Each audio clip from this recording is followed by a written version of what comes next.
Hello everyone, it's Marlo with Fast Fit Foods, and I'm here with Lana, and she's going to show us today about some hair techniques. How are you, Lana? I'm great, and I'm with my model today, Gina. And what we're going to be doing today is a chic, chunky streak highlight. So Gina right now has her hair very highlighted, and we like her bangs to mostly be all blonde. And then you'll see as I take her hair down and section it, what we have is nice thick chunks of very light blonde, and she likes the thick chunk of dark in between. However, Gina has just told me that she'd like to change her hair up a little bit for the upcoming season. So what are we going to try to work into for the upcoming season, Gina? Well, we're going to take, the dark part of my hair is a pretty dark chocolate brown. So instead of being chocolate brown, I want it to be a little bit more lighter brown. So instead of keep dyeing it until this upcoming season comes up with lighter, I'm just letting the permanent color wear out a little bit on its own. So we're just going to put the blonde in today. Right. Normally we do a highlight and a low light technique together, but since we do want those low lights to fade up a level or two and start blending into the light hair a little better, we're going to do this technique today and just do the blonde. So you'll see how I section it out. Okay, so let's get started. I'm going to take Gina's hair down, and Gina naturally has very thick curly hair, so I always have Gina straighten her hair before we start the process because it makes it much easier to make nice clean sections. Now, she also has informed me that she used to do a side part, now she parts her hair down the middle, so we want to make sure that no matter what, this always lands, her highlights land exactly where she parts her hair. If not, she won't be so happy. So before we even start, we're just going to do that. So to get Gina's middle part, sometimes the hair will fall on its own, but since she's had it back in a ponytail all day, sometimes that part's a little bit difficult to fall right into place. So to get the center of anyone's part, we start from the tip of the nose and work our way up to the forehead and right down the head. So I'm just going to show you that. And my little puppy there, he's crying for attention, so disregard his whining. He's very excited.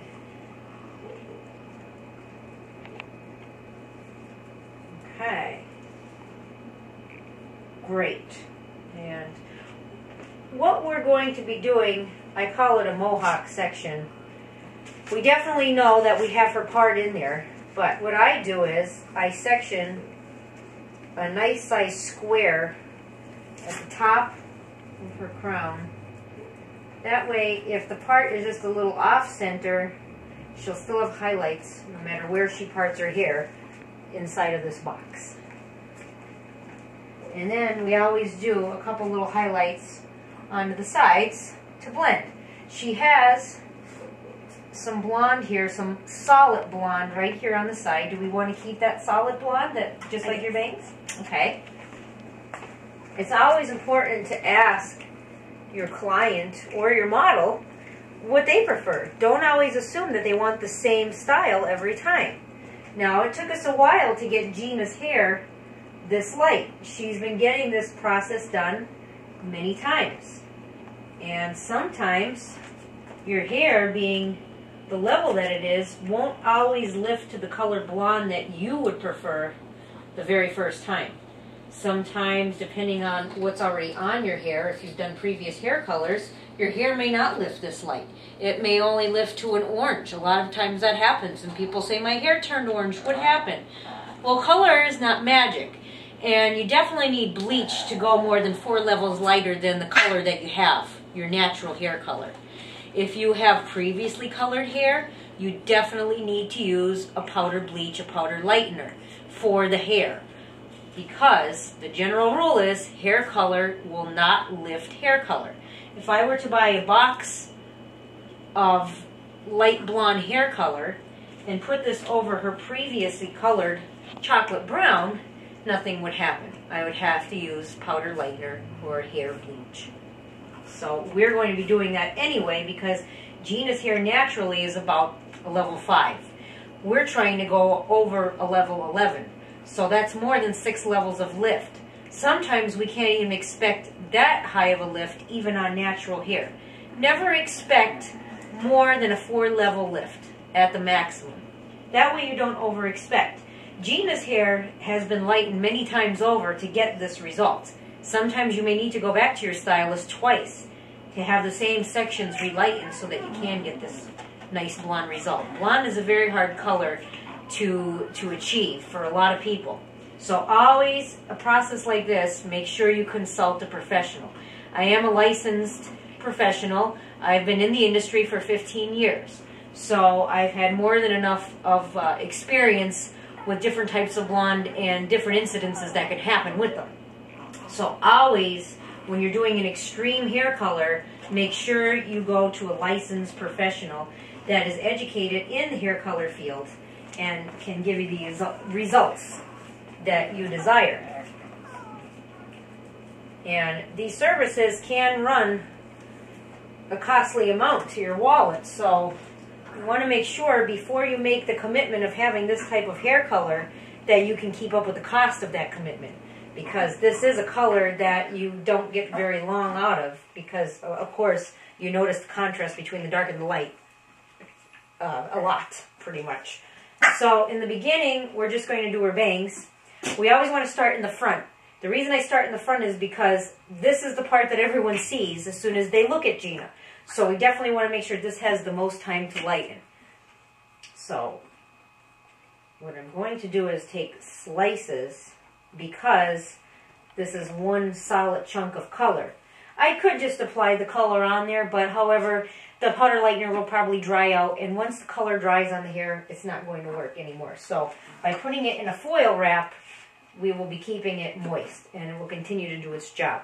So what I'm going to be using today on Gina is, I have the Wella Blonde Bleach. It's powder lightener, and I'm going to be mixing it with the Wella Colistin 40 volume developer. And then a lot of times I have to tone Gina's hair when the highlighting process is over with. So I will be shampooing her hair, and then we will be toning it. And for that, I like the Matrix, the Sheer Pastel Violet. And I will be mixing that with a 10 volume developer, because it is a demi-permanent color. It's just something to tone the hair. We're not lifting, we're just depositing, so 10 volume will be perfect for that. For her hair, we're using 40 volume with the bleach, because we definitely need 4 levels of lift and a lot of lifting time. Her hair does take a while. And someone had asked me in my previous hair highlighting video that I've done on myself, what are these little papers I use? Well, a lot of people highlight with foil, tin foil. But I happen to have an old box of these from my archive collection of paper highlighting wraps. Now, you may be able to find these at your local beauty supply, or you may be able to find them online. So you want to search for highlight wraps, paper wraps. They're pretty neat. You wouldn't think that they would stick to the hair, but they work very well. Sometimes work a little better to stick together than tinfoil. It's all the medium, just like an artist. You choose different paints, it's the medium you like to use. And again, I never recommend trying something at home if you are not a licensed professional, because there could be a lot of damage done to the hair with powder lightener. So we do want to make sure we know that we are under the care of someone that knows what they're doing with the hair. So let's get started. I've already mixed Gina's powder lightener in a nice consistency, almost the consistency of mayonnaise. So I'm going to put our gloves on, because this is some powerful stuff, so I don't want any chemical burns. And we always, when we're using especially bleach with 40 volume, we never want this to touch her scalp. That's why we use, besides using the foils to section the hair between dark and light contrast, we do not want the color to touch her scalp, so we're going to try to be very careful not to do that. So we're going to take, I like to use the metal tail comb, because it's very tight. It gets the sections nice and tight when you wrap the foil. So I'll have Gina, see, she already knows. She bends her head right down. And I'm going to do a few foils so you can see what we're doing and see how the stripes go in her hair.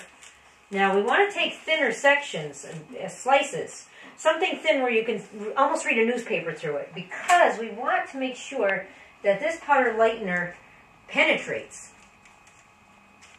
So we apply to the new growth, and then what I do is apply a little bit of waste from the scalp. Do not go into the old color. You can feather it down into it, but we don't want any lines of demarcation, so we just want to gradually taper off the thick, chunky bits of color that we would put on the darker parts, and just gradually taper it off into the lighter. So it just blends nicely. Okay. And then I just lightly go up and feather into the root area, being careful not to touch the scalp. If you do get any on your client's scalp, then you definitely like to wipe that off, because it can burn the skin. And you just fold that up.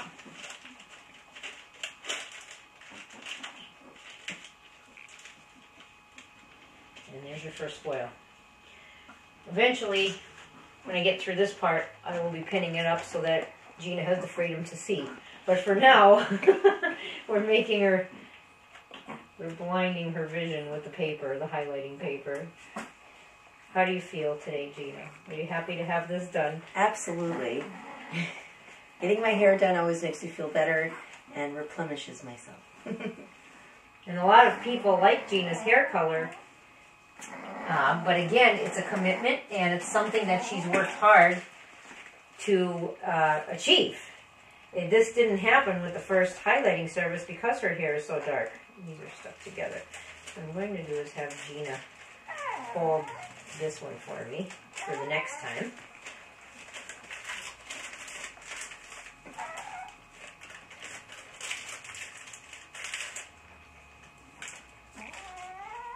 And again, my little puppy, he likes to play in the corner over there, so he's having a good time. He's watching us. He's having a blast, this guy. But he's very vocal. He likes a lot of attention, so he can't stand that the camera is not on him at all times. What are you supposed to do? He likes being on camera. Okay. And again, feathering just lightly down into the color that's already previously done. And because these are back to back, I really want to make sure that I get all of Gina's hair in this, which this is sliding now.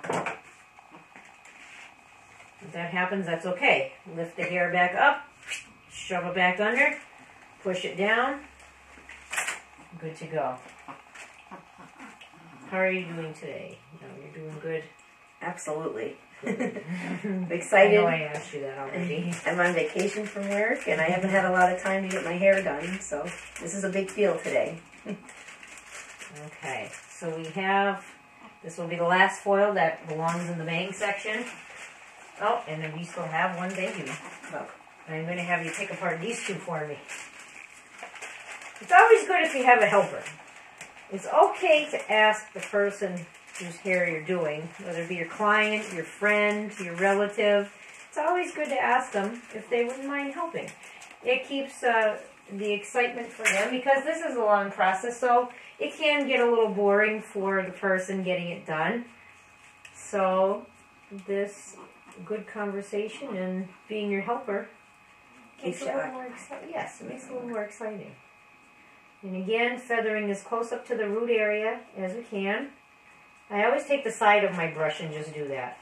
And I want the hair sections to be thin enough. It took me 3 foils to do her bangs, and the reason that I do that is because we want to make sure we get every section of her bangs done, because she does not want any lowlights in between her bangs. We want one solid blonde. Could I have approached it a little bit differently and done one solid color right there? Sure. But I feel more comfortable with this method. Now, her sides are the same thing. We're going to have her turn her head. And she likes all this to go along with her bang and match. and we're going to do the solid blonde there as well. So I don't know if everyone can see this from home, but what I do is a diagonal section right here. It just helps it working a little easier for me. And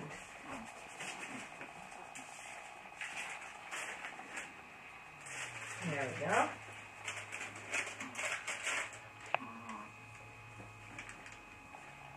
And again, placing the foil onto the diagonal as tight to the scalp as we can. And I am doing this for the comfort of my own home. I could do it in the salon too, but it's more fun to relax and do it at home.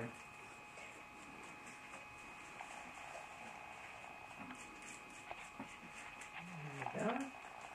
Now, what I can do, because again, this is back to back, this is another technique. Instead of using separate foils, we can just let that rest there. Take the next section right down and add it right to the hair that's already in the foil. I don't like to do this too much because this can be a little bit sloppy method if you're not used to working with foils, and the foil can slide out of the hair. But since I work with foil so often, this is nothing. This is easy. But you have to work to your comfort zone. I had someone write into me and they explained how some of my hair techniques had helped them, so I wrote back and explained to them that they inspired me to make a new video. Now, after I did those two sections, we're going to foil that back up. She still has a little bit more blonde here, so we're going to take this down and start another one.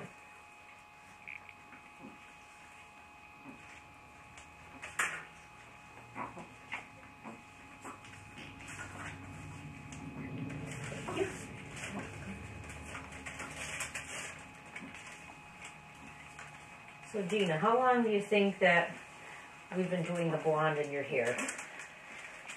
Oh, I'd have to say just about 10 years. I've been getting the large chunk streaks in my hair.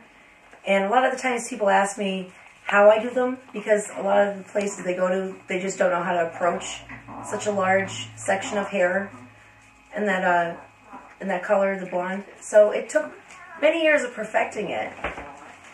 But we got it down to a T, and this has to be the best way to approach having large blonde streaks in your hair.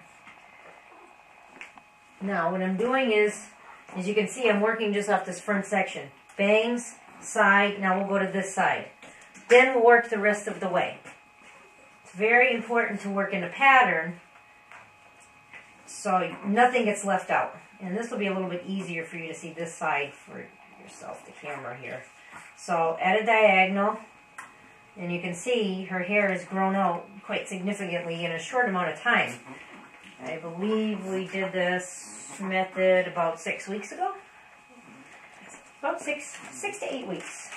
That's about all you can get maximum out of a color like this, a hair color with such a contrast like this. But if you really wanted to keep up on this, sometimes you can go, really, believe it or not, every other week. 4 weeks even. But some people like it every other week because they can't stand to see even a centimeter of dark roots with your hair.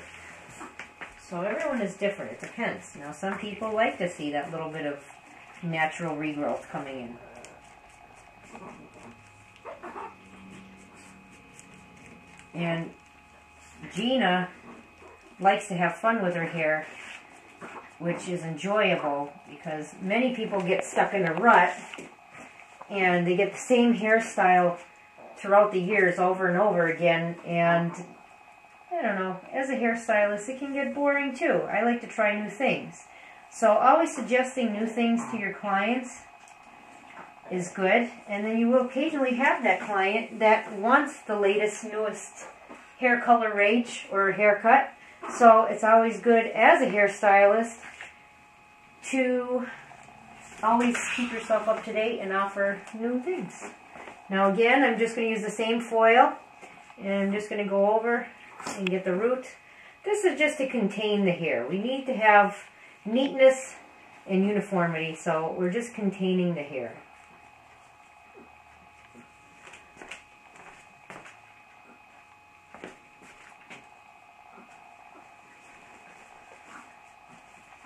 Now what I'm going to do is, put this, close it. I'm going to finish up on this side. And how I'm going to do that is, I'm going to finish up another foil on the side here. But then she does have some here. So we're going to take a section there. So this will be the last sections for the side right here. See, we're getting into the low lighted. The last solid piece will be here, which you can see matches up with the sectioning for her bangs.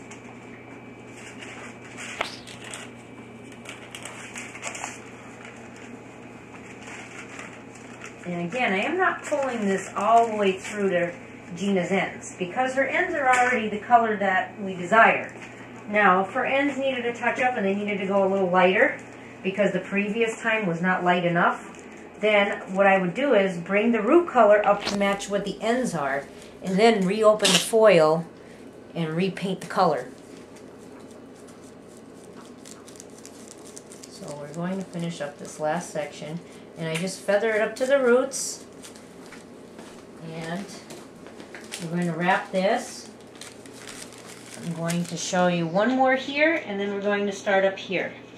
So I'm going to ask Gina to separate some of these for me, just have the next one ready, because it makes the process go a little faster again. Now I'm going to try to grab the hair that's already been previously colored. Now obviously this is hard to do over the whole head, so when you do a root touch-up, it's okay if you don't grab the same exact pieces each time, because, now for her stripes on top, yes, but for under here, no one will notice if I colored here or here if I'm taking a weave section, because it all blends together when it's done. But for the top, that is important that we get everything lined up just right. But you try to grab what was previously colored. It just makes things easier. And then you're not coloring over here that should not be colored. So we're going to do one here. And we're not going through her whole head, because she does have color all through here, and she never sections her hair where you would see the roots underneath. So we can get away with doing a quick root retouch with just doing certain placings on the head of these foils. It makes her whole head look like it was redone. And the same that I do for myself. Maybe twice a year, if that, I do my whole head of foil, highlights. And then I just do a few foils, maybe about 7 foils, 8 foils to touch up the rest in between. And no one knows. It always looks good. See, and then we just feather it up into that, feather a little down, trying not to add a big blob of color to the previously colored hair, because we are not looking to do that. We don't want any lines of demarcation. So that's good there. We'll do the same thing here, and then we're going to work on the top section, and we'll be back shortly. So what I've done now with Gina is I've put a clip here so at least she could see a little bit. And now, as you can see, I've sectioned her hair down the middle, and she has a heavy-duty amount of blonde, but you can see those dark, low-lighted strips in between, which are very closely colored to her natural color. However, we do usually touch them up because, you know, occasionally there's a little mixture of unblended, or maybe the chocolate brown on the bottom is a little more rich.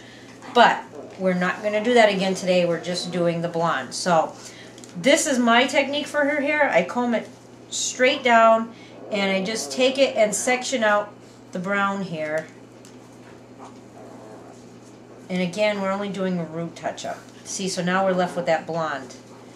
We do this on both sides. We're going to get this out of the way because we are not doing dark today. She just wants the blonde done. So I'm going to just put this away. It is a little tedious, but you see, there's not much more to work with. Just this little section up here and a few foils, and we're done. After that, it's just the processing that will take the time. And again, same thing, because I have it no matter where she parts her hair, those stripes are going to land on the same spot. So again, it's easy. Carry across what you've already sectioned on that side and look for the dark. Take the dark out.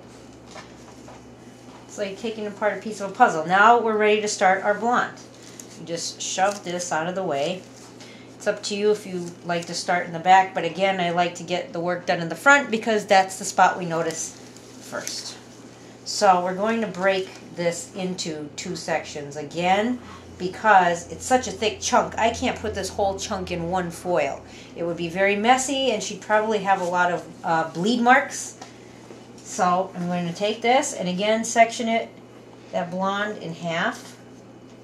And this is why I call it a mohawk section, because now, see, we have one whole section right in the middle here. And Gina already has my foils ready, which is great. I think this one has 2. There we go.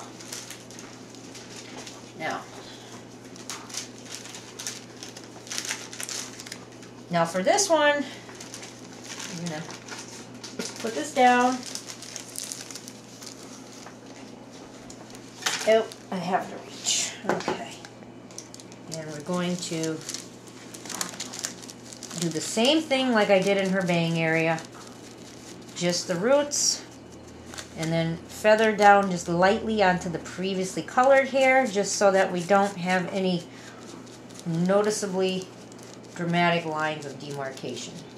Feathering up to the root area as close as we can, because you know, through some color techniques and technicians will tell you to start the lightening process or the coloring process about 1/4 of an inch away from the scalp. You can do that. They tell you to do that because as you shut the foil, the color swells anyway. But however, I found that that is not always the case all the time, and the client still ends up with dark roots like she started. So we like Gina's to be as close to the root as possible. So we do try to keep large blobs of color off of her scalp because it can burn, but we do try to carefully go as close as we can. And for her, this method works great. Always do strand tests because you do not know who has what on their hair. And a lot of times people don't even know what they've had done previously. So bleach, powder lightener, hair bleach does not always work well with other chemicals. So you want to know what you're putting on that person's hair and what they previously had if it mixes, those 2 chemicals mix together. You do not want a chemical reaction. That is why it's very important that you seek professional advice and professional help before starting any process like this. And see, what I've done is, again, like the bangs or the side, I've shared the 1 foil with the 2 sections of hair. Because I'm not worried about it bleeding, because this large chunk, it's okay if it spills through to the first section because it's all going to be blonde anyway. Now, I'm going to repeat the same process of singling out the lowlights and the blonde and breaking that blonde up into 2 sections for the next parts of her hair. So we'll come back and we'll take a look at Gina when we're done. Okay, so we're back, and this is a little hard to see probably in this light. Let's see if I can turn on a light. Yes, we can. On. There we go. Now we can see a little better. So her hair is pretty much done. I know this is probably hard to see again, but there is tiny bit amount of yellow in her hair that we want to eliminate. So as I said earlier, what we're going to be doing is I used the Matrix Color Sync Sheer Pastel Violet toner with 10 volume developer. So I'm just going to go and apply this all over her hair. No foils are needed because the 10 volume cannot hurt this, her dark. It's not going to lift it at all because it's only 10 volume, and the Sheer Pastel Violet, or SPV, Matrix Color Sync, is only meant to use as a toner, so it cannot have enough power and strength in it to lift anything that is not supposed to be lifted. However, it lifts it not at all, actually. It just deposits a light touch of toner onto the hair. So we're going to apply that, and then you can see the finished result when we're all through. I have washed her hair from the powder lightener, and I have dried it just enough. You can put it on damp hair, the toner. I have done it just enough that it won't water down the sheer pastel violet any longer. And the violet is meant to counteract the yellow that's in Gina's hair right now. We go back to our good old-fashioned color wheel that we had in art class when we were in high school, and that is how we do corrective color. Since yellow is in her hair, well, across from yellow, if you had done your color wheel, draw a pattern of it, you will see that the violet and the blues transform the yellow and make them neutral. Had her hair been very red, I would need to use maybe a little bit more of a deeper blue to it, like a teal, a green-based color would eliminate a dark red. But however, since hers is a mild yellow, the violet will do just fine.